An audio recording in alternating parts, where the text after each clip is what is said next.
Welcome, or hopefully welcome back to the Reluctant Entrepreneur Podcast, the show where we uncover the stories behind groundbreaking entrepreneurs and their journeys. Today, I'm excited to introduce Dr. Kristin Wild, founder and CEO of Modern Health Solution, a company redefining health and wellness by addressing health challenges at their root, the cellular level.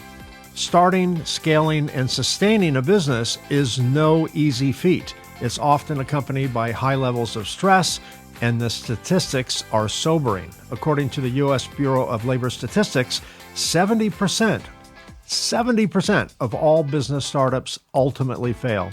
A measurable percentage of these failures can be directly linked to burnout. Dr. Wild understands the stakes of this stress all too well, both as an entrepreneur and as someone who has fought her own health battles. Having endured a decade-long struggle with 3 autoimmune diseases that nearly took her life, Dr. Wild embarked on a profound journey of self-study, formal education, and hands-on experimentation. She brings a unique blend of expertise, holding a bachelor's, master's, and PhD in metaphysics, complemented by a diploma in applied psychology. Her relentless pursuit of answers led her to uncover groundbreaking approaches to restoring health at the cellular level, insights she now integrates into her business and shares with the world. In this episode, Dr. Wild opens up about her entrepreneurial journey, her battle against burnout, and how her personal health struggles shaped her mission. We'll discuss the challenges of building a business in a high-stakes industry, her strategies for overcoming adversity, and her vision for helping others reclaim their health. This is an inspiring and candid conversation you won't want to miss. Tune in as we learn from Dr. Kristin Wild's extraordinary journey of resilience, innovation, and purpose when I return in just a moment. Stick around. This is going to be great. And after all that, there you are. Hi, Kristen. How are you? I am wonderful. Very well. Thank you. Well, thank you for agreeing to be one of my early guests on this podcast. I really appreciate you being here. And I'm really looking forward to this conversation. When we had a conversation a couple of weeks ago in preparation for this, I wish I had just hit record, because that would have been a great episode right there. So hopefully we can capture some of that back again. Let's start with the beginning. What, if you can recall, what led you to start your journey into entrepreneurship? I assume you were working some kind of, 9 to 5, or so to speak, and you decided to jump into the deep end of the cold pool and leave the security of that behind. What was your journey like, and what inspired you to start Modern Health Solution, and anything else that was yours before that? Yeah, I think like many entrepreneurs, we were born this way. Most of us are neurodivergent. We don't really fit into the 9 to 5 schedule, and it becomes so painful. We're like, I got to get out of here. I think that statement could have been accurate if you had just said, it could have been even more accurate if you had just said, we're different, we don't fit in, period. Not just into the business world. As skilled as you are in your psychology and metaphysics, I don't think you or anyone has found a cure for entrepreneurship. It seems to be a terminal affliction. Yeah. And now that I'm here and finally have found my groove in entrepreneurship, I would say worth it. On the journey here, there was some moments. And so for me, it really started young. I was selling rocks door to door and drawing pictures and being like, give me $10. And so you were always entrepreneurial, right? Yeah. And I think many people that become entrepreneurs are. And they, in hindsight, they would look back and see that about themselves, and I tried to get into that 9 to 5 job. I was an electrician. I was supposed to be going to medical school. I dropped out and I became an electrician. My parents were thrilled. They couldn't even believe it. And so I assume that's a little tongue-in-cheek right there, right? So I tried that for a good 4 years.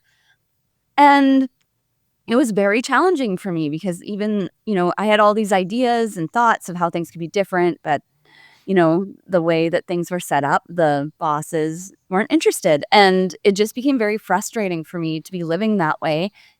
And I bought a house in 2006 and flipped it for double a year later. And real estate, it took me over.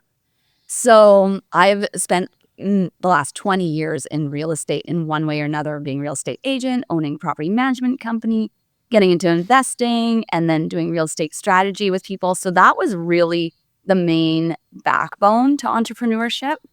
But I feel like so many other people, I jumped all over the place as well. I learned internet marketing in 2009, and I tried what is it called? Network marketing for a while there. And I always recommend people try that once. It teaches you a lot about yourself. And it was one You thing find out where, who your friends really are at that yeah. point, right? And Oh, who yeah. aren't your friends. Yeah. And you got to be careful because then you get in the NFL club, and that's the no friends left club. And That's great. Yes. Yes. I was in that club. I've never been in the network marketing, but for a time in my life, I think I had a giant neon sign above my head that said, "Ask me about network marketing, ask me if I'm interested," because I had so many friends who were jumping into it, and they went to the one meeting, they were inspired, and then they had about 6 months of enthusiasm, and then it went away. That was yeah. I was on the receiving end of that. Yeah. And I did it for about a year and then was like, oh, this isn't for me after all. But it taught me so much. It taught me that I can speak in front of people. It taught me that when I use my voice, people listen. And then from there, I was very ill. I've owned many companies over the years. And it got to the point where I was so sick, I could barely manage or run the company I was running at the time. And so I became this person by circumstance. And it was an entire lifetime of trial and error, failures. And I've had several businesses that were short-lived. And the key to this one was the passion involved. No matter what, I'm going to keep doubling down until it happens because people need it. Yeah, I think there's we may have talked about this a couple of weeks ago, but I have this kind of metaphor. I refer to it as the business gods. And I don't mean that particularly spiritually, but this is a universal thing. And when our business over years, this first several years, we deserved to fail. If the business gods were judges in an Olympic ice skating contest, they would be holding up ones or zeros, right? Not tens. And so we deserved to fail. Yet, through what seemed like a miracle, great luck, probably destiny, we didn't. And I think that one of the reasons my business didn't fail was not that I was making better decisions originally. I think the universe, the business gods looked down and said, yeah, he's a loser. He definitely deserves a zero, but he's doing some good stuff for the planet. He's philanthropic. Let's give him one more chance. I think that when you find purpose, it changes the dynamic, either from a business god standpoint or just something in the universe, something kind of aligns and things happen that may not have happened otherwise. Was that your perception of that? And something that I noticed too and realize now is you truly have to be passionate, very interested in what you're doing, because when you speak about it, you speak differently. You light up, and that gets people intrigued in what you're doing and saying. And if you don't have that, it's not effective. Yeah, I think when nothing else is left, when there's no more skill, there's no new ideas, there's no more hope, passion is the only thing. It's the oxygen. You're down to oxygen at that point, and that's the passion. And that helps you face, the great challenges. I had a passion for my product. You had a passion for helping, people and healing people. And I think absent of everything else, that's the one thing that gets us from Monday to Tuesday, which is the only goal at that moment in time. It's just end today, not die, and start again tomorrow, right? How's your background in metaphysics and applied psychology influence your approach to business and entrepreneurship? I mean, I would like to think I have a psychology degree of life, after experiencing all the things that I had to go through in my business journey. I've learned how people work way more than I did before I went into it. Now, clearly, I'm not credentialed, and nor should I be. But you went into it kind of knowing that already. So how did that influence your business? Did it help it? Did it hurt it? Did it, Well, I think it hurts me and helps others because, no, psychology is huge. It's a huge factor because you have to have the mental tenacity to be able to connect with others. Relationships are everything. If you can learn one lesson about entrepreneurship, life in general, relationships with others are everything. So for me, when I studied metaphysics, I studied the existence of our human consciousness through the scientific lens. And what proved to me is that we are energetic beings. We're at this state where it's measured. For the last however many years, quantum physicists are winning awards for this, for proving it. So we can now even measure our electromagnetic fields. So understanding that we are interacting in a way that's beyond this physical existence, we're also interacting in an energetic way. That makes a massive difference in how you approach other people and what it even means to be a human. And entrepreneurship, I love it in that respect because it's the perfect avenue for building relationships. And that's what makes entrepreneurship go. That's something that a lot of people miss out on. It's like, get out to those networking events, get out there and be meeting other people, because that's what's made my business. Yeah, I totally undervalued that. When I first started in my industry, I was suffering from extreme, terminal, almost imposter syndrome. I was in a very scientific industry, and I was a college dropout. I don't know who hired me. I don't know how much they were drinking the night before. Or maybe I told a funny joke or something. Anyway, I got hired into this business in a low-level position into this industry, and found myself giving technical papers, and I was freaked out. And I got through it. It didn't kill me. But then I realized I needed to really start networking. I needed to. I'm a pretty good person. I'm a personable person. I think I'm likable. At least I think I am. I'm my number one fan. But I thought, okay, I need to get people on my side. I need to get close to them. Not so much for my, company, but hold your friends close, your enemies closer. I just think I want to hear what people are saying about me, because I'm convinced that, I don't belong here. So I just started networking every opportunity I can. And then I started forming relationships. And then I noticed that over the years, my business, from a sales standpoint, we were extremely transactional, and we switched from transactional to relational. And over time, I didn't realize it was happening. But, now our clients are almost our partners. And in many ways, they're our partners. And before, it was just an exchange of goods for cash. That was it. It was, thanks again, hope to see you again, on to the next. And been there, done that. And now it's extremely relational. And that sounds like that's your experience as well, at least from the relationship standpoint. That was a huge turning point in my entrepreneurial journey in general. I owned a product-based business before this one that sold reusable products to replace single-use products. And we wholesaled. We had them manufactured, created, designed, wholesaled to boutique companies across Canada. And here I was in a major downturn in our economy, having this booming business, and people were like, what are you doing? I'm like, I'm talking to people, and I'm on the phone with the store owners. How's your life? How's your daughter? Because I actually care. You can't fake it. No, not very, But no, not very well. and but it was that was the only real factor I could ever think of for the reason behind the success. And it was because I really connected with people. And we had 500 stores that sold our products, and I knew all of them. That's amazing.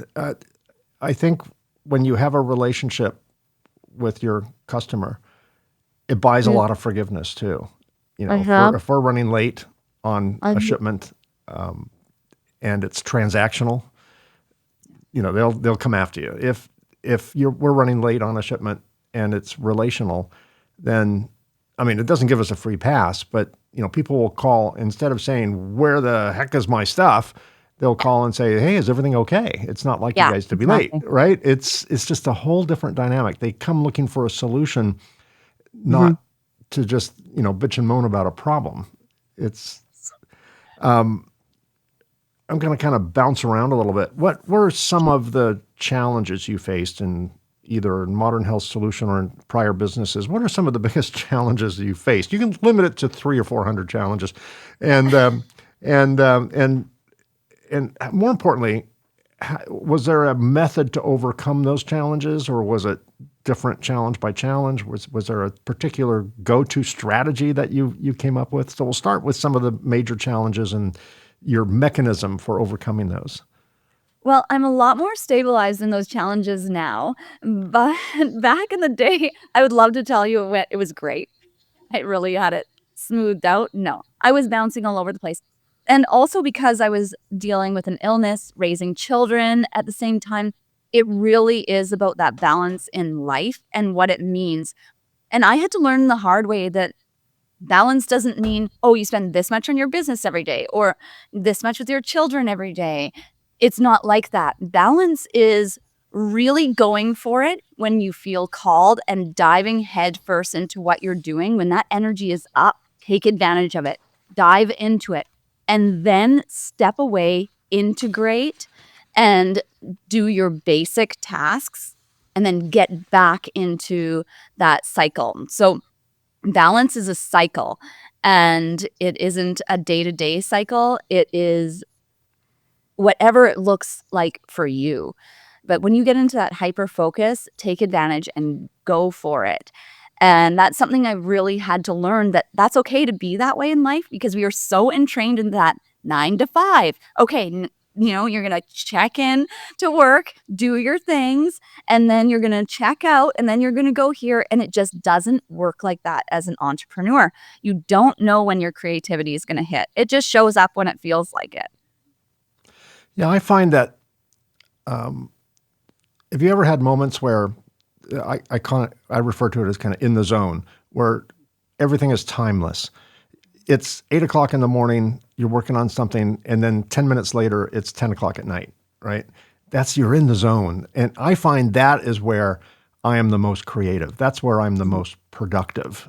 And finding the space to get in the zone is difficult because there's so much competition for that space. But I love being in the zone because again, it's timeless and it's effortless, and I'm almost sitting on my own shoulder watching creativity flow out, and there's no stress, there's no distraction. It's just in the zone. And I think I have found myself in the zone without any idea how I got there, and then trying to recreate that. Yeah. I think it doesn't work. I think it just happens when the situation is right. And I think the situation being right has a lot to do with my emotional state, my mental state, my stress level, my sleep level, my nutritional level. I think it's all that. And when all those things kind of line up, we fall into that zone of super productivity and happiness and satisfaction and timelessness. Is that on a metaphysical level? Is there science behind that, or is that just crazy, Mike? So it's called flow state. And so what's happening neurochemically in the brain with that is often what we can happen is we get into a procrastination loop, which is the opposite, where you're thinking about what you need to be doing, but you can't seem to motivate yourself to do it. And Yeah, I got to work on my procrastination problem tomorrow. yes, exactly. And so to overcome that and to attempt to get in the flow state, we can't always like get it perfect, but there's things that we can do to kind of get that going. And that's to just start working. It's just to start working on something. And what happens is your brain releases a chemical called norepinephrine when we do that, because the brain does not like to learn new things. It is a survival mechanism developed over eons because the brain takes up so much energy. And back in the day, we had to hunt and gather our food. We didn't know where our next meal was coming from. So the brain, genius as it is, developed a mechanism to save energy. And that's by avoiding learning new things. And so what happens is that chemical comes up. So what you're going to do is work through it anyway with that conscious awareness that that's what's happening and keep working. All of a sudden, what will happen is the neurochemical processes will flip. Now the brain will start releasing dopamine and saying, oh, this is fun. We're learning a new thing. Which is a feel-good response, right? Mm-hmm. So the flow state is easier to get into when it's something we're familiar with and that we love, or we're really passionate about something new. It will override those other processes almost immediately because you're so excited about it. You're releasing all these amazing neurochemicals that has your brain just lit right up. So that other way is when you are not in that mood, you're not feeling that way, and you can usually artificially get yourself into the flow state by just doing it anyway. Yeah. I find that I've found that, and that's so hard to do. No part of me feels like doing it. I'm not in the zone. I'm not in the mood, and I'll just force myself. And it doesn't take long. It's like a child saying, "I'm not tired. I don't want to go to bed," and then you put them in the bed, and 30 seconds are out. Right? It's that. I think at some point your body yields to it, but you just have to start doing it. It's almost a muscle memory thing, right? And your comment about the way evolution protects the brain, it doesn't want you to learn new things as you're older. I would assume that's the reason why children learn much faster than adults, because when you're an infant and everything is new, and you can learn a language and with much less effort than an adult can, someone is protecting you. Your parents or someone is watching out after you. Your community. As you get older, that community kind of goes away, and evolution says, "Okay, you're on your own now." That's it with the learning, right? Which is why it's so difficult for adults to learn new languages unless they're gifted that way, or pick up new skills or change traits and things like that. It's that protection mechanism, which must evolve as we become adults, more so than when we were young. So it's actually the brain state as well. The frequency that the brain is resonating at is different in childhood than it is in adulthood. So up until we're 7, we're in a more meditative state. We're absorbing information. Everything just comes in. You don't question anything. It just comes in. There's no child skeptics. There's no infant skeptics, right? So that's it. And that's really where our personalities are developed in the first 7 years. And then from there, we flip into a more aware and alert state. And so the learning mechanism becomes different as an adult. It's not that we can't learn new languages. This is the thing. The brain is constantly making new neurons. There is a lot of old information out there saying that the brain stops making neurons at a certain point and then it deteriorates. No, it makes new neurons every day. But if those neurons aren't used within 72 hours, they die. Oh, they have a shelf life. Yeah. So the brain can be restructured and be created to become more plastic anytime in life. You can do it at 90, but it'll take longer because it's almost like concrete, right? If you're not using it to learn new things, it becomes very stiff, like literally. And then you want it to become more malleable. So you repeat information. If you want to learn something new as an adult, You repeat it over and over and over. And then what it does is it will create those new neural pathways with those neurons it's making every day. And at some point in time, it will go click. Wow. Use it or lose it kind of thing. Or use it or it's just like going to the gym. If you build up muscles, it doesn't take as much to maintain it. But if you let everything go, then you have to start all over again. And it's just a whole lot more work. Yeah, fascinating. You faced multiple chronic illnesses, autoimmune illnesses that almost took your life, as I mentioned in the introduction. How has that experience and overcoming that experience affected your decisions in business and relationships and decision making and empowerment and all those factors? How I'm sure it was completely awful at the time. What were some of the silver linings that kind of came out of all that? It's one of those things, and often when I'm working with people that are in these deep chronic illness states, I will say to them, one day you will look back at this as your greatest gift, and today is not that day. Right. It's No celebration definitely that day. Yeah. right. Yeah, it was literal human torture living with that experience because it was deteriorating the joint tissue in my whole body. And so very difficult to walk or move. And as you can imagine, when you have a brain that does not stop and a body that won't do anything, it is extremely frustrating. And also, the only way where you have to go is self-mastery.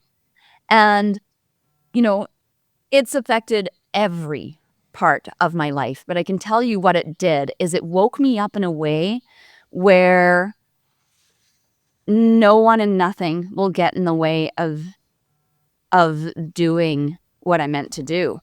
I'm now on a mission and know that we can heal ourselves physically, mentally, and spiritually. And I'm on the other side of that. And of course, it's still constant maintenance, constant growth. We're all human until we're not. You know an enlightened being when you see one. I'm not there yet. But it's changed the way I approach everything. I see people different, and it's like I might have ignored a person before and not directly connected with them. And that just doesn't happen anymore. And that's why I say relationships are everything. They really are. Entrepreneurship, personal relationships, your relationship with your animals, your home. What are the aesthetics in your home? When you look around your home, how do you feel? It's all about that. And when we can change our focus from the bottom line, which is hard because money's a thing, we live in a paradigm where we need it. And so, but when we change our focus from that being the ultimate goal, it tends to come naturally. That will come naturally as a side effect of you living in your fullest, most authentic version of yourself. Oh my gosh. You are so right. And I wish I had met you. I should have started this podcast 33 years ago when I started my business. Of course, there were no podcasts. There was no internet then. But I've learned that when we chase specific things, if that's our goal, and pretty much every new business, the goal is money. You need cash flow. Profit, who cares about profit? Cash flow. It's like in real estate. You're a real estate investor, or you were. Three most important things in real estate: location, location, location. In business, it's cash flow, cash flow, cash flow, right? I figured profit is next year's problem. I just have to cover payroll next week. And so we were always making short-term decisions, and I was always chasing cash. And I set my goal on bringing in cash. I brought in cash. I accomplished my goal. When you set the expectation and you generally accomplish it. And the problem was it wasn't profitable cash. And that just brought the next problem, and then the next problem, and the next problem. So I was a serial firefighter, and I was both the arsonist and the firefighter, right? Starting my own fires and then spending time putting them out. But I think what I learned, which is exactly what you just said, is that success, whether that be defined as cash flow or profit or whatever, is a result of good decisions. It's not a result of chasing those individual elements. It is a cause effect. And when we focus on the individual, if we're so busy hunting food, we may not notice the volcano about to explode right next to us, or whatever the case may be. Kind of a lame example there, but I find that we accomplish our goals when we look at a wider goal. Make good. In my case, it was just make good decisions. Everything is a result of good decisions, and that's an easy one because good decisions kind of quantifies everything. But I think so many people in business have very short-sighted goals because that's what's consuming them. That's the fire that is about to burn their business to the ground. So they need to put that out. But one has to see past the fire and the cause of the fire and what's causing these fires. And that's hard to do in the moment because there's so many pressing, we can't work on the important because we're working on the urgent, right? Yeah. So we ignore all the important things. And yes. And something I found that it helps to speed up the process towards our goal of success is exactly what you're touching on here, is having that way bigger goal, something you're very passionate about. It makes it a lot easier to make those decisions because they seem smaller. But if you're putting those decisions, those ones that are just right in front of you as your biggest problems or your biggest goals, then we spend too much time ruminating on them. If we have a big goal, then it's like, okay, how can I clear this to move towards that one? And it really is, it's that bigger thinking. You have to think really big. You have to be audacious about your goals. Yeah, absolutely. I used to fly planes. I got my pilot's license when I was 30. That was kind of a life goal of mine, bucket list thing. And my instructor, and any instructor in aviation will tell you that you do three things when you fly simultaneously. You aviate, navigate, communicate. Do any of the one only, and that's where pilots get into trouble. And almost every pilot-caused incident, they fail to do at least one of those things. They spend so much time trying to figure out why a warning light's on. They don't notice that they're coming closer to the ground in zero visibility conditions, or they hit a mountain, or whatever the case may be. And I think that business is not just looking what's right in front of you, but looking over the horizon.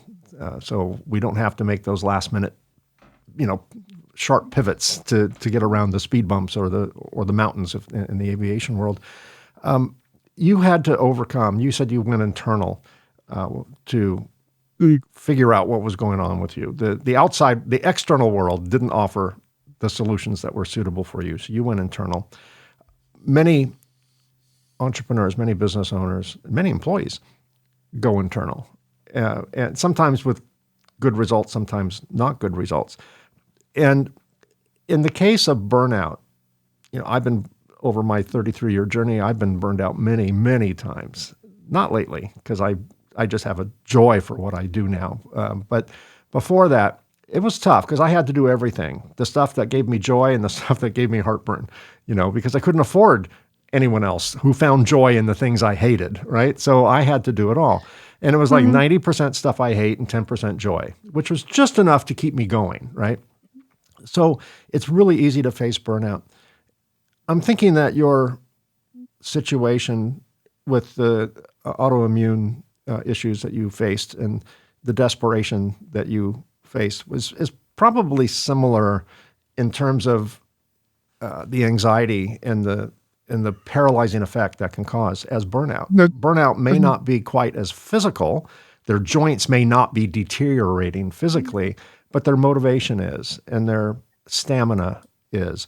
So how do you recommend that anyone, whether it's an entrepreneur or someone working a budget at home that's facing burnout, what are some of the first signs of that? And because we don't, we're so busy doing things, we don't really pay attention to the signs until the universe kind of turns up the volume so loud we cannot not hear it. So what are the signs of burnout? And what are the best, prevention methods so Mhm. that we don't get to that burnout, maybe listening to the signs, and B, once we are at that burnout stage, what's your recommendation? I know that's Yeah. two big questions here. Yeah. No, it's like, yeah, this is something that I think is a rite of passage. Yeah. I had to learn how to navigate that as well. And there isn't So anyone what I'm out hearing there. is you're not getting out of it. You're going to have to go through it. Right. There's no free Well, pass. you kind of do. And that's the thing is, but there is definitely things you can do about it. So even now, I would have the opportunity to get burnt out all the time if I wanted to, because there's what happens is you become more successful, you get given more opportunities. So you do have to learn how to navigate that. And it is so counterintuitive because what happens is people get stressed is exactly that. Oh, I need to make ends meet even, I have to hit this quota. And so they keep going and going at the detriment to their body, their relationships, and their entire life. And, and how do I know that? Because I've done it several times. And so it, Been it down that is road. Yes. it's definitely normal within people that are entrepreneurs because you have to think a lot more than most, and you don't get to shut it off at the end of the day. So the biggest thing for me and what I learned is that if I'm feeling even slightly tired or out of alignment, I will spend more time every morning getting into alignment with myself and feeling good before I'll do anything. And it does seem counterintuitive because it's like, no, I have this, and this to do. If you take a day to just rest and do absolutely nothing, you can't even imagine what that does for your psyche and how it resets your brain. And all of a sudden, because you're not focused on these things, your solutions and creative processes will kick in. And all of a sudden, you'll come up with all of these amazing ideas and get fired up again. So the best thing you can do is rest. And it's so hard for people to do because it's like, no, I have all these boxes to check. And it's like, well, you're never going to get them done as efficiently as if you took that rest. Yeah. Physician, heal thyself. I mean, it can happen, right? It starts with the basics. You don't have to be a metaphysics PhD to know how to get started, and that's kind of leads that backs up what my experience was that if I had enough sleep, in getting into the zone, certain things have to line up. And part of that is exactly your point, is making sure that we take care of ourselves first. How do we balance, speaking of taking care of ourselves, how do you balance and how do you, maybe it's two different answers. How do you balance it and how do you suggest other people balance it? But how do you balance work-life balance or how do you figure that out? What's your Well, best advice on work-life balance to prevent maybe that burnout? so the only place where I have that anymore is with my kids because my work is my life and my life is my work. The people I enjoy time with, my friends, they are also entrepreneurs, usually in Mm. similar lines of work, and this is how it goes. And so I don't require that anymore. I get to go out for lunch and dinners with people that I love talking to. We have similar interests and we also help each other build our businesses. And that is the ultimate. With my kids, what I do is I set expectations. Here's my day today. And it's like I have one kid that's homeschooled. And so I help her with her homeschool. So it's like, here's my time frame where I'm open.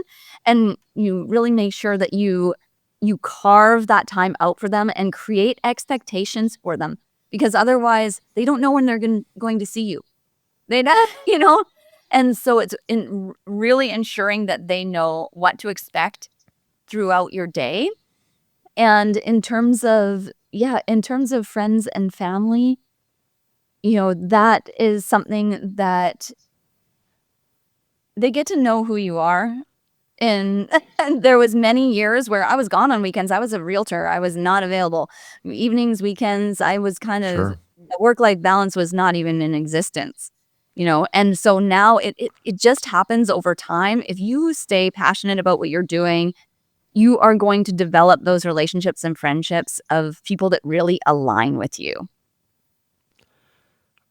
Let's switch a little bit about mentorship. did you have mentors in your business journey, and or networks or mentoring groups? And if you did, what type of input, what type of value, how would you rate that? What's your recommendation on pursuing that? We did talk earlier about networking, but networking and mentoring can be the same, but they are not mutually exclusive. Or they're not mutually exclusive, so they can be the same. But just because you're networking doesn't necessarily mean they're a mentor. So what's your take on that? What's your advice on that? Yeah, so I haven't had much for mentorship in my life. I've required some coaching to learn the rules, because I often say to people, you have to learn the rules before you make your own. You have to figure out how the game works. And If you're going to before, be a rule breaker, you need to know what the rules that yeah, you're going you to need to break know what are, you're right? doing. Yeah. And so I've in the more recent years hired coaches to help me streamline, understanding how to run an online program. I hadn't done that before, so I hired someone who had taught me the rules, and then I threw the rule book out the window and made my own thing. And that's kind of how I am, and I feel like a lot of entrepreneurs are that way. Books have been my biggest mentor. Authors and books. I've read hundreds and hundreds of books. And then the people that I network and connect with, I look at them as peers. We support each other. We give each other great ideas. And so I haven't ever really had a mentor, because everything that I do is unique. It's new. And so books are the biggest contributor to my personal education. Even I have 10 years of formal education, and I've learned way more from self-studying and just diving into a topic. We're at a point now with the internet. You can find out information on anything. Yeah. Anything. For better or for worse. You're absolutely right. Yes, absolutely. Vetting that information requires a little bit of input. But you're right. The internet has made me smarter, or it's made my access to knowledge easier to get and vaster. I grew up with, my dad used to collect Encyclopedia Britannicas. Every year he would get a new volume. And the funny thing was, most of the encyclopedia was historic in nature. So I'm thinking, why do we need new volumes every year? Because, the War of Independence, was, the Declaration of Independence, 1776. That's not going to change next year. It's still going to be 1776. But I had to look up, information in the encyclopedia, which was not anything forward-looking. It was only everything at best current and most commonly historic. Or go to the library and talk to the librarian, or learn how to look up books. And now, one click. We are one click away from pretty much, from all the published knowledge in the world, particularly with AI. Everything published, everything you've written, everything you've read is known and understood by quantum computers, and that's amazing. It's a little worrisome, but mostly amazing, right? It depends how it's used. Let's talk about your business, Modern Health Solution. It's interesting. It's not solutions, plural. It's solution. Is that intentional? I'm reading into that maybe more than there is. I'm like, no, there is one solution. And no, I'm just an entrepreneur, and I love SEO keywords, and so that's why I named it this. Perfect. Okay. All right. That's where that knowledge is creeping into the business. That's a smart move. I often like I like companies that have meaning behind the name, as opposed to some like just made up name or the person's last name or something. That's good for them. That I'm sure they feel good. Nothing wrong with it, but to me, it doesn't do anything as a consumer. Modern Health Solution, besides the SEO benefit, tells me that this is not a traditional health solution. It's a modern health solution. It's something different about your style of health. How does your company, Modern Health Solution, differ from a traditional health type business kind of serving the same space? So where we stand apart is that we're integrative. So it's interesting you're talking about history. We can learn a lot from our traditions and history. And also with this advancement in technology, it's not saying this is bad, this is good, or placing judgments. It's staying neutral and just enjoying the best of everything and being open to that. So in our program, we use very holistic techniques to dissolve disease from the body. And so healing is a side effect. When we get into alignment with ourselves, we clear that channel. And what happens is we have all types of chemicals attached to our cells receptors. And whether that's neurochemicals from our anxiety, we have an anxiety-filled society, or food chemicals, environmental chemicals, etc. So when we literally clear this channel, we clear the cells in our bodies and we clear our brains, it opens us up and allows us to heal. It allows us to live in a healthy body. And on top of that, too, we have this advancement in biotechnology that works with our body's own natural resources to create a new body. We're not even at the point now where, yes, we can heal these diseases. We can become human in a whole new way. And we're seeing it. And those advancements are happening. So it's not saying, oh, that's bad. That's, there's something wrong with that. It's like, no, if it's working with your body's natural resources, we have something here. There's some pretty amazing things going on. So that's what we do here is integrative. We're constantly expanding. We're constantly learning new things. It's constantly getting better. It's a never-ending engine. And now, too, it's not just me. We have 8 coaches, some of which went through our whole program. And they got so passionate about learning about this. So we have all these people out there researching and growing together. So Modern Health Solutions started as a program for women with rheumatoid arthritis. That's what it started with. And now we are a full no-cost and low-cost integrative health system that's getting plugged into public healthcare, and here in Canada, getting plugged into private healthcare systems. And it's from being open to everything. So how was it challenging?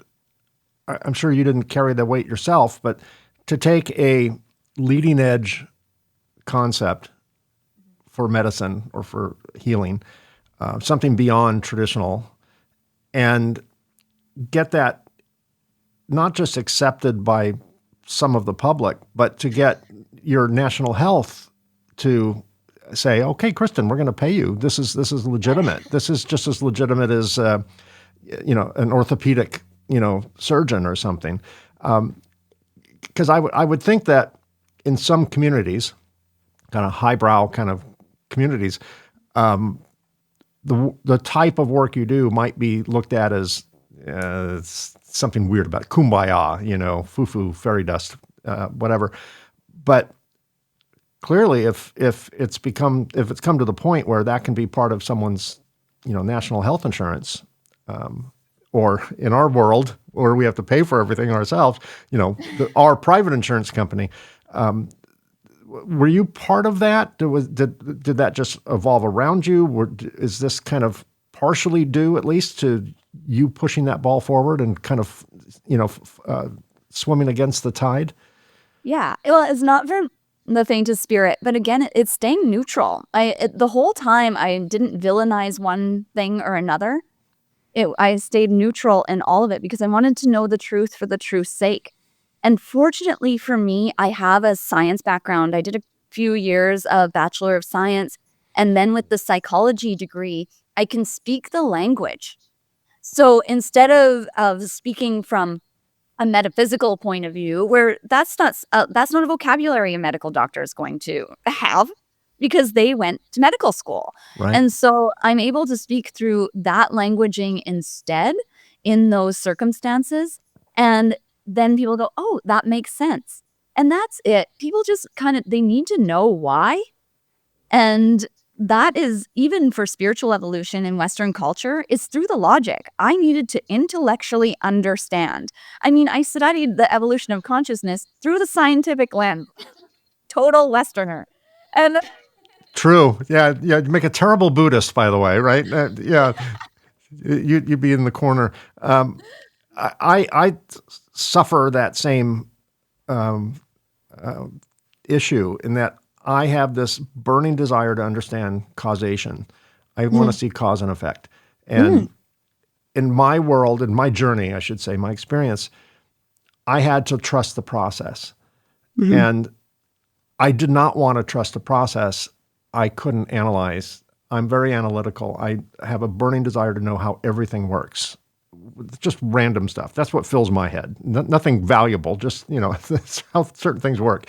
And I've just got this deep curiosity.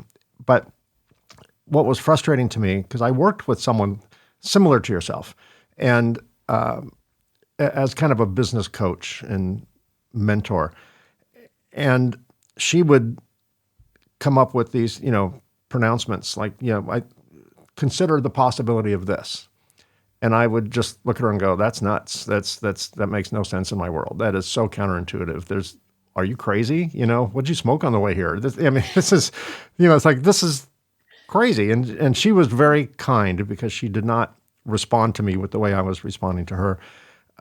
But I couldn't get my head around it. And then finally, just because my world was on fire, I had no other choice. I jumped from the building. I said, okay, fine, we're going to do this crazy thing. And it worked. And it worked so well. And so then I got to like Pavlov's dog, the bell rings, it salivates. She would come up with an idea and I go, okay, let's do it.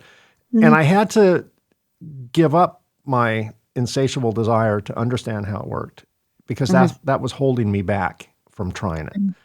And one of the things she taught me was, if you're worried about something and you're trying to make a decision, go left or go right, make peace with the worst. What's the worst that can happen? Make peace with that. And, if it doesn't kill you, right, or 100% chance to destroy your business, just make peace with it. And then the decision is less critical. It's less stressful. And that worked for me.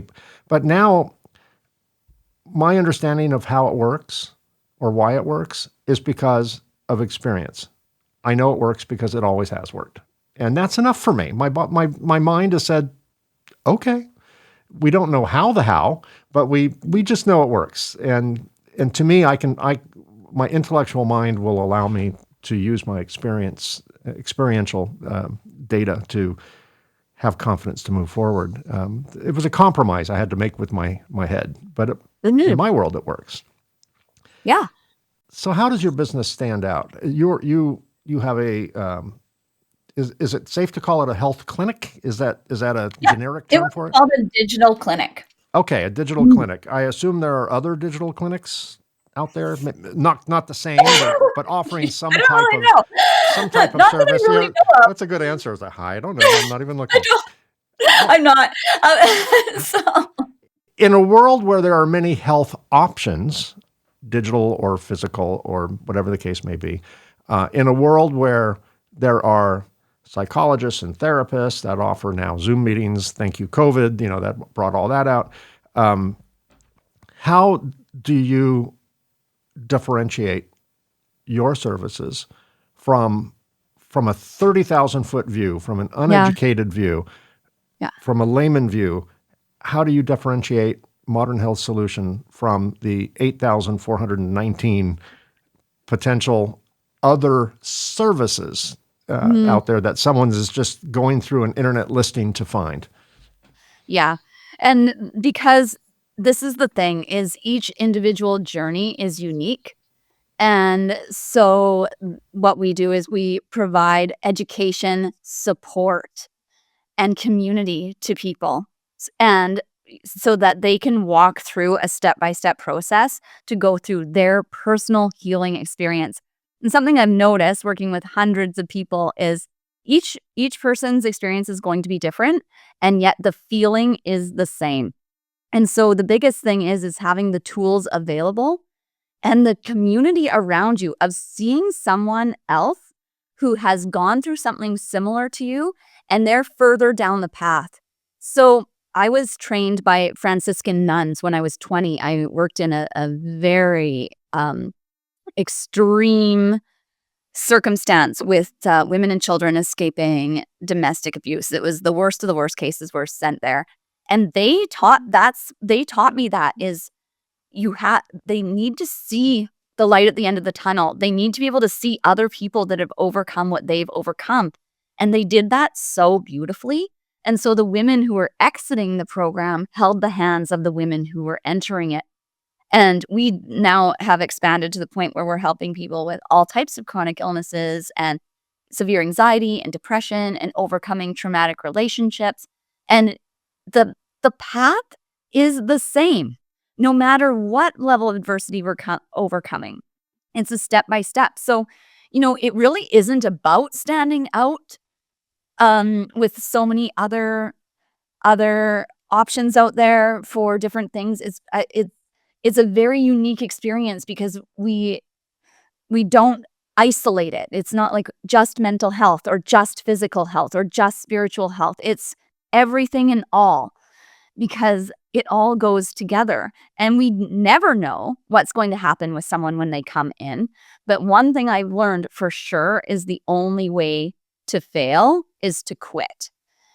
And when you have people constantly cheerleading you, and when you're going through your experience, you can sometimes feel like you're backsliding and you're actually healing, you're actually moving forward. And you can have someone to tell you that and make you feel normal in your experience. That's the key. And so to me, it's always been like this in business. There's no such thing as competition. There's no such thing.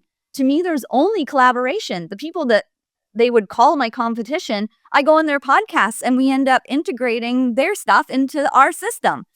There's no such thing to me. Yeah, one of the things my mentor taught me is that every decision has to end up with 3 wins. A win for me, a win for the customer, and a win for the industry. And that generally involves your competition. And I am an extremely competitive person. I compete with myself, a lot. Like anything I do, I have to do better the next time and faster or whatever. And at the early days of my business, it was very easy to channel that competitive energy into just obnoxious behavior, from a corporate standpoint. And yeah, when I feel the same. Well, people say, who are your competitors?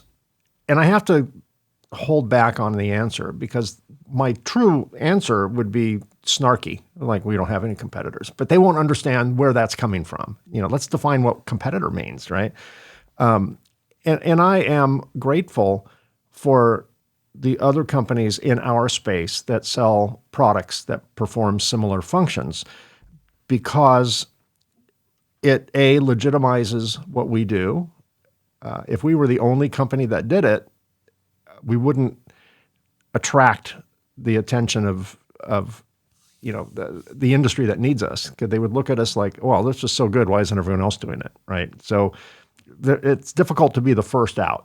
In fact, the people first out rarely are the ones that succeed. The people who watch the ones that go first out, who then say, that's good, but, and then they refine it. And, Apple was a great example of that. Apple never invented the mouse. They saw that somewhere else and said, this needs to be in our world. The same with the graphic user interface.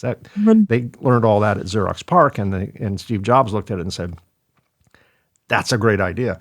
Those are the people who I think succeed. So I think appreciating competition, learning from competition, and in some cases supporting competition is great. On my technical podcast, I've had quote unquote competition on my show, and because they actually bring a strength that we don't have, and we'll acknowledge that. And if someone contacts us and says, hey, we're looking for this type of machine, we'll say, well, we don't build that type of machine for these reasons, but this company, which competitor, they do. Yeah. And I don't know, it just all kind of works out. And I agree. I think the idea of competitors are bad and you always have to like drive with one eye, in the rearview mirror is harmful for your journey. And it's just a huge distraction. Where do you see your business going in the next several years? I mean, without giving away any trade secrets or that competitors will pick up on. There is no secrets. It's now it's taken on its own, truth be told, my side gig is my main income, and this company is my passion. I love it. I want people to be able to experience healing. And yes, we have overhead, and yes, there's bills to pay, but it's not my main focus anymore. I'm very fortunate that way. I own another company where I'm a real estate and medical systems strategist, and that's business to business. You make way more money. That's an interesting combination, right? Mm-hmm. Yes, and so naturally, what happens is my program and what we built here at Modern Health Solution with all these amazing people, it gets plugged into these other systems, and so. Again, it's that win-win-win, exactly as you're saying. It's funny that you brought that up because that is almost the first thing I say every time I sit down with a new client is like, this is the only way we operate. And we do not say, yes, we're moving forward until we agree that's where we're at. And it works. It's effective. And so Modern Health Solution is going to keep expanding and growing and providing the invitation. We have a wonderful way of doing things, and I have no problem sharing it with people. So instead of now doing Facebook ads to, get people's attention and come into our program, we've now have enough people involved where we have a Go-Giver program, and they give out their link to people and invite them to our free programs, which are very robust. They're programs that normally people pay thousands of dollars for, and they're free. And so it's easy for them. It's like, hey, do you want this free thing that's awesome? And people go, yes. And then if they decide to opt into our bigger programs that cost more, then those person that referred them in the first place, they get the kickback. So it's it's an affiliate link, basically, that you're giving them. And it's a feel-good And that's coming one. from your network marketing days. Yes. I can see, but this approach is not the inverse pyramid. Like that's the problem with traditional network marketing is, like you said, NFL. You no friends left, right? And then the pyramid collapses, and then someone else starts their own pyramid. This doesn't seem like that type of model. No, This because is our more, no-cost and low-cost programs are full in and of themselves. It's not like you're getting a trial or a taste. It's like, no, you are learning and you're interacting with people that can help you and coach you, and you get to interact with community of people that get you. Yeah. So it's a really feel-good company. And it took me 20 years of trial and error in other avenues. That's why I say just go for it. You can spend the first 20 years, from 20 to 40, learning. Forget about it. It doesn't matter if you make money. I've been very wealthy and I have been broke many times in there. And so, you do get to a point where you've built enough skills that you can't help but make money. You can't help but be successful because you have so many skills and talents and people want them. And so they'll pay you. They'll pay you well. So do what you love and just learn as much as possible. When you make that the main goal, I mean, obviously don't go into hundreds of thousands of debt if you can avoid it. It's always nice, but it's let yourself off the hook. Most entrepreneurs don't start making money until their 40s and 50s. Mm-hmm. That's usually when the majority of their income is made. Yeah. Well, yeah, that's certainly the case. A couple more questions, and then we're pretty much out of time. What advice? And I think you've given a lot of it already. And the last sentence, just go for it, might be your answer to this question. But what advice would you give to aspiring entrepreneurs, just in general? First of all, it has to be in your blood. You have to. It's not something that can't be taught. It's just who you are. So if you feel that call to work for yourself, and you usually know because you feel like your soul is being drained from your body in your day job, that's usually the clue. It's like, how is everyone else just walking around here like this is normal? Like, it's like, how has Gary been here for 5 years and he's like cool with this? And right. And it's sucking your soul out day by day, right? It's like, what? And so that's a good sign you are an entrepreneur. And so aspiring entrepreneurs get again, it's building those relationships. Go to the networking, go to the conferences, meet people. And that your peer support group is going to be your number one. And I was solopreneur for many, many years. I didn't have a team. I did everything on my own. And it was very anxiety provoking because I didn't have people to talk to and bounce things off of. There wasn't people around me that understood what I was doing. So I got a lot of people saying, "Oh, don't do that. That's scary." And I had to just take the leap anyway. And there's many, many times in my life where people were like, "You're nuts." So many times. And then afterwards, when it all worked out and I was successful, they were like, "You're so lucky." And so Yeah. it's like, don't listen to people who haven't done what you're trying to do is the biggest piece of advice I can give, because not many people are true entrepreneurs. So you want to connect with the people that are and who get you and who will cheerlead you when you're in the trenches, because guaranteed you will be there. No one is immune to that. That's true. I wrote in my book, to your point exactly, that your friends and family look at entrepreneurship differently. They look at the grass is greener on our side of the fence kind of deal, so that when you succeed, it was too easy, and when you fail, you're a failure. It's there's no win, right? They think everything just kind of floated in and came down. Success was dropped by storks on parachutes. Just parachutes full of success just landed on us, and I don't think they really appreciated the amount of effort and stress and torment and just emotionally draining, physically draining energy that went into doing this. So I think that is the best bit of advice. Ask yourself, are you an entrepreneur? And I think one thing that I would say to my audience is I have met many entrepreneurs who do not run their own business. They are entrepreneurial, and they are working in cubicles, and they're working on factory floors, and they're working in marketing departments, and they're working as physicians and all of that. And they are entrepreneurs, but within a space, which is okay. Because to be an entrepreneur, I think, is a mindset.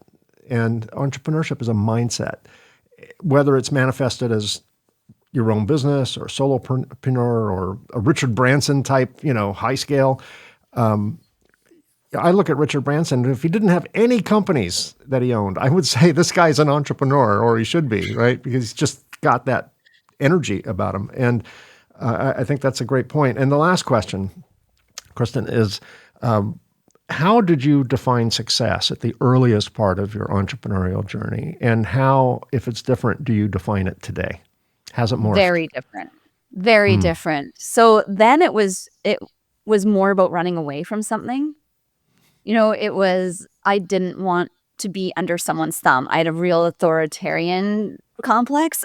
I didn't like having an authority over me. And it did make sense. I was a female in a male-dominated world. You can imagine what I dealt Yeah, with. sure. Yeah. I was a pioneer at the time. There's a lot more women out there now, but at the time, no, it was me and 600 dudes. So wow. I was, so when real estate started to come up, and I became very passionate with it. I became obsessed with it, and started seeing the success. I was very fortunate because it was 2007. It was a boom.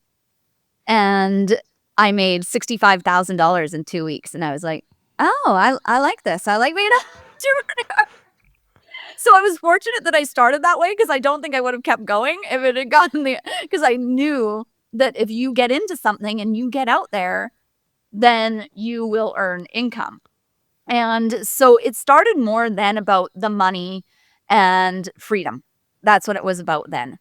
Now it is completely different. But again, is 20 years of growth, wisdom, adversity. Sure. There's so much in between. All that. Now it's about the purpose, the mission, the legacy. What did you come here to do on this planet? What's your part?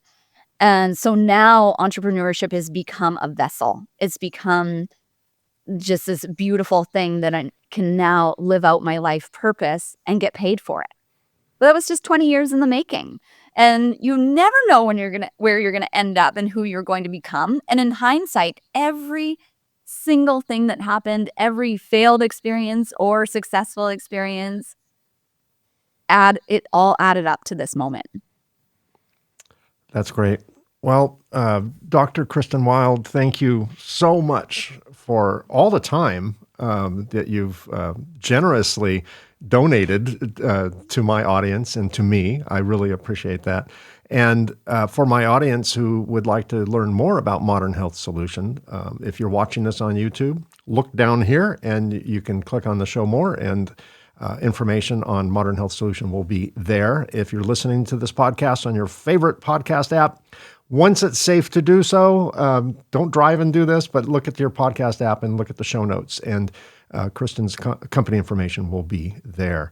And Kristen, thank you again for all the work you do. Thank you for your mission and your purpose. I think you are making the world a better place. And I know that people who benefit from your coaching and teaching and healing are definitely better off than they would be otherwise. So you and I share a lot of the same concepts, and it's nice to run into. I don't often run into people who think the same way. Before, I thought I was an anomaly. I'm just a little bit crazy and all of that. And then you meet someone else who has these same kind of quote unquote crazy ideas, or at least that's the way we used to view it. And it's very refreshing to meet someone like that. So thank you for your generosity, and thanks for all your wisdom and bringing me up to speed and my audience. I really appreciate it. Thank you. I'm glad to be here. I appreciate that you have put this platform together so that we can speak this way and hopefully motivate and assist someone who might be a little lost, because, man, that's normal. We've all been in the same maze. We've all been in the same maze. And we've never been, I liken it to like a drone looking down on one of these hedge mazes. You know, if we could see from that perspective, we were never far from the prize. It just seemed hopeless because we could not see around the corner, right? Exactly. But we were not that far from the prize, or we were not that far from, we were much farther away from failure than we thought. It just seemed, from our vantage point, to be hopeless. And it definitely wasn't in hindsight, right? Mm-hmm. And I think if I had that perspective then, I don't know how it would have changed things. You know, maybe I needed to go through that maze. Maybe I needed that fear. Maybe that was part of the, you know, the fire and the, you know, and the ironworks that forge a shape. I don't know. I'm glad I went through it. I never want to go through it again. but I am. It was a necessary. I won't even say necessary evil. It was a necessary part of my journey and your journey too. I mean, you never want to have a chronic, you know, autoimmune issue ever again, and you probably never will because you went through it and you learned some things. So adversity it forges people. Well. We're starting a whole nother conversation here, so I better end it. I tend to end these things more than once. So thank you, Kristen, for being my guest. And it's a pleasure to know you. I'm glad to be here. Thanks. Well, that's a wrap. Thanks for joining me on the Reluctant Entrepreneur podcast. A very special thanks to Dr. Kristin Wild for being my guest on the show. The Reluctant Entrepreneur podcast is available on all major podcast sites and on the Reluctant Entrepreneur YouTube channel. We've been busy recording future episodes with fascinating guests, so don't miss out. Subscribe to the podcast to be notified when new episodes are released. If you're an entrepreneur and would like to be a guest on the show, please let me know. Visit mikeconrad.com/podcast and apply to be a guest. Just remember that's Conrad spelled with a K. If you'd like to reach out to me, my email address is mike@mikeconrad.com. Again, that's Conrad spelled with a K. If you're interested in my book, The Reluctant Entrepreneur, Anatomy of a Business Startup from Uncertainty to Unstoppable, it's available both as a paperback and a Kindle version, both available on Amazon, and as an audiobook available on Audible and Amazon. Thanks again for listening or watching. Until I see you again, be unstoppable.